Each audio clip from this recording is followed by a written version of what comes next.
নমস্কার বন্ধুরা, ছোটোবেলা থেকে মা ঠাকুমাকে দেখেছি জন্মাষ্টমী করতে। তো সেখান থেকে আগ্রহ জাগে। তো ছোটোবেলা থেকে যেহেতু ওই বাড়িতে করেছি মা ঠাকুমার পাশাপাশি থেকে, আর শ্বশুরবাড়িতে এটা আমার দুটো জন্মাষ্টমী, আর আমার বিয়ের পরে আমার বাবার বাড়িতে আমি একটা করেছিলাম। আর আমার মাম্মাম সোনা যেহেতু হয়েছিল, যার জন্য আমি একটা করতে পারিনি সেই সময়। তো এই যে এইখানে আসলে আমার মন মানসিকতা পুরোই পাল্টে যায়। এত ভালো লাগে, এখানকার মতো ভালো আর কোথাও লাগে না। কিন্তু কেন জানি না, কাল যখন আমি পুজো করছিলাম আর কি, বিগ্রহ এখানে আরতি করছিলাম, আমার চোখে এত জল আসছিলো, এত কষ্ট হচ্ছিলো, বলে বোঝাতে পারবো না, ভীষণই কষ্ট হচ্ছিলো। তো আমি কীভাবে পুজোটা করেছি পুরো ভিডিওতে তোমাদেরকে দেখাবো। তো তোমরা ভিডিওটা দেখতে থাকো, আশা করি তোমাদের ভালো লাগবে। আর তোমরা কে কীভাবে জন্মাষ্টমী করো আমাকেও জানিও। নমস্কার বন্ধুরা, সবাই কেমন আছেন? জানি এই খারাপ পরিস্থিতির মধ্যে কারোরই মন মানসিকতা ভালো নেই, তবুও ভগবান শ্রীকৃষ্ণের কৃপায় সবাইকে ভালো রাখুক, সবাই ভালো থেকো। আর আমার ভগবান শ্রীকৃষ্ণের একটি সুন্দর দৃশ্য তোমাদেরকে শেয়ার করছি, তো তোমরা সেটা দেখো আমি কিভাবে জন্মাষ্টমীতে শ্রীকৃষ্ণকে সেবা করেছিলাম।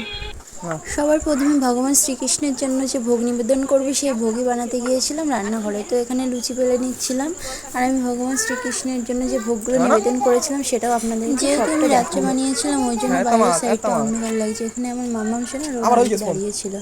আর এখানে এই যে ভগবান শ্রীকৃষ্ণের জন্য আমি এক সাইডে তালের বড়া, এক পাশে লুচি করে নিচ্ছিলাম, আর অনেক কিছু করেছিলাম, সবটাই তোমাদেরকে বলবো, তোমরা দেখতে থাকো ভিডিওটা।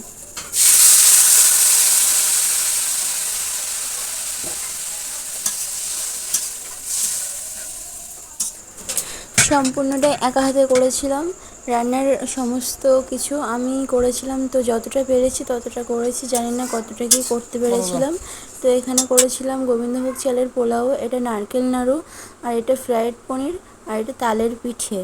তো আর এটা হলো সুজির হালুয়া করেছিলাম। এদিকে রয়েছে গোবিন্দভোগ চালের পায়েস, তালের বড়া, লুচি, এটা ফল প্রসাদ, আর হচ্ছে মুড়িটা দিয়েছিলাম, আর এখানে চরণামৃত, আর এখানে হলো মাখা প্রসাদ, আর এখানে 5 রকমের মিষ্টি আর দই আছে। সমস্ত কিছু ভগবানের ভোগে নিবেদন করেছিলাম আমি। তো ভগবানের ভোগ প্রসাদ, যেটা শ্রীকৃষ্ণের প্রসাদ, তুলসী পাতা ছাড়া নিবেদন করা যায় না। তো তুলসী পাতা আমি সমস্ত প্রসাদে দিয়ে নিয়েছিলাম, কেননা ভগবান শ্রীকৃষ্ণ একটা তুলসী পাতার একটা কিছু দেওয়া লাগে না, তুলসী পাতার জলেই সে সন্তুষ্ট, সেই জন্য তুলসী পাতাটা ভগবান শ্রীকৃষ্ণের ভোগে দিতেই হয়। তো তারপরে এই যে এক এক করে সমস্ত কিছু আমি গুছিয়ে নিচ্ছিলাম। এই যে মাম্মাম সোনা পুরো মেখে নেল পলিশ পুরো একাকার, আমি ওর দিকে একটুখানি লক্ষ্য না করলে ওর অবস্থা যা হয় আর কি। তো তারপরে ভগবান শ্রীকৃষ্ণের বিগ্রহটা এখানে নিয়ে নিয়েছিলাম একটা পিতলের গামলাতে করে। তো এখানে স্নান করাবো যেহেতু, ওই জন্য একটা বড় পাত্র লাগতো আমার। তারপরে এখানে ঘি মাখিয়ে নিয়েছিলাম সুন্দর করে। আর এখানে যেটা দেখছো এটা হলো যে ঘি আর দই একসাথে মিক্সড করে রেখেছিলাম, সেটা সুন্দর করে ভগবান শ্রীকৃষ্ণের সারা অঙ্গে মাখিয়ে নেব সুন্দর করে, যাতে সুন্দর করে একটা স্নান হয়। আর একটা কথা বলি, যখন না আমি কি বলবো, যখন আমি এই যে পুজোটা করছিলাম ভগবান শ্রীকৃষ্ণের, এই যে জল ঢালছিলাম, দুধ ঢালছিলাম, সমস্ত আমার না ভীষণ নিজে থেকেই চোখে জল চলে আসছিলো, কেন আমি জানি না, কিন্তু খুব কান্না পাচ্ছিলো, মনে হচ্ছিলো যে আমি সেটা বলে কাউকে হয়তো বোঝাতে পারবো না, ভীষণ কষ্ট হচ্ছিলো, মনে হচ্ছে যে আপনি যেন চোখ দিয়ে জল চলে আসছে, ভীষণ কষ্ট হচ্ছিলো। তো তারপরে এই যে দুধ দিয়ে ভালো করে ভগবান শ্রীকৃষ্ণ এবং রাধারানীর স্নানটা করিয়ে নিচ্ছি। তারপরে আমি এখানে দিয়েছিলাম ফ্রেশ একদম কলের জল দিয়ে স্নান করিয়ে নিচ্ছি। যেহেতু আমি অতটাও জানি না, তবে হ্যাঁ ছোটোবেলা থেকে ওই বাড়িতে করে এসেছি আমার বাবার বাড়িতে, তো ওই জন্য আমার এইসব খুবই আগ্রহ লাগে, আমার খুব একটা কষ্ট হয় না উপবাস করলে। তো যাই হোক, সেই জন্য আমি এখানেও চেষ্টা করি করার। তো এই যে এখানে গঙ্গা জল দিয়ে স্নানটা করে নিলাম, তারপরে ভগবান শ্রীকৃষ্ণের বিগ্রহটা নিজের আঁচল দিয়ে সুন্দর করে গাটা ভালো করে মুছে নিলাম। তখন এই যে আমার ভীষণ কষ্ট হচ্ছিলো, আমি না কান্নাও করে ফেলেছিলাম।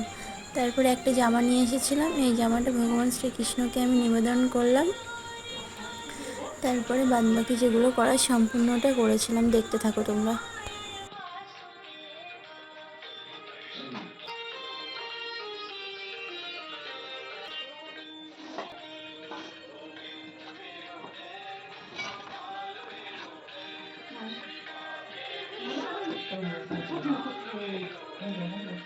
কোলে নাম্বার না, ঠিক আছে তো? আচ্ছা মোশন করে রাখো, হ্যাঁ?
কেন?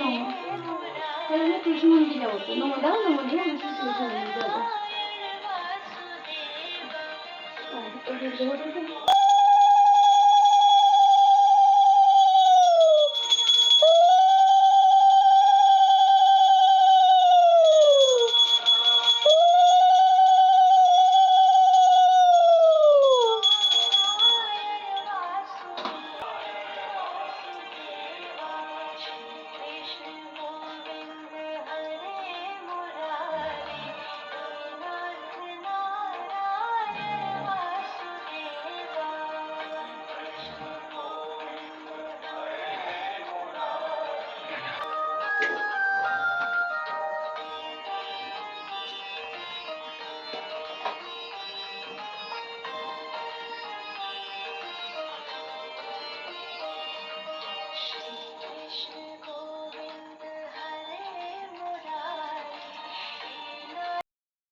ঘরে আমার সম্পূর্ণ পুজো হয়ে গেছিলো। তারপরে আমি গিয়েছিলাম তুলসী মন্দিরে ধূপ আর দীপ জ্বালতে, প্রদীপ জ্বালতে।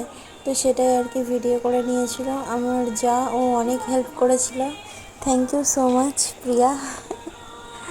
তো যাই হোক, ভিডিওটা তোমরা দেখার জন্য অনেক ধন্যবাদ। তো এখানে আমার পুজো শেষ হয়ে গেছিলো। তারপরে আমি প্রসাদ তুলে নিয়েছিলাম এবং সমস্ত পাতায় পাতায় সবার জন্য সমানভাবে প্রসাদ দিচ্ছিলাম। তো তোমাদের কেমন লাগলো আজকের পুরো ভিডিওটা অবশ্যই কমেন্টের মাধ্যমে জানাবে। আর বড়দের আমার অনেক প্রণাম আর ছোটোদের অনেক ভালোবাসা। তো যাই হোক, আজকের ভিডিওটা এখানেই শেষ করছি। আর তোমরা কে কীভাবে জন্মাষ্টমীর ব্রত পালন করেছো আমাকে অবশ্যই জানাবে। আর আমি যেমনভাবে পুজো করেছি সেটা তোমাদেরকে তো দেখিয়ে দিয়েছি। তো ভালো লাগলে একটা লাইক, সাবস্ক্রাইব এবং ফলো করে দিও। আর অনেক ভালোবাসা দিও আমাকে। আর তোমাদের জন্য আমার অনেক ভালোবাসা। তো এতক্ষণ দেখার জন্য অনেক ধন্যবাদ। আজকের মতো টাটা, ভালো থেকো সবাই।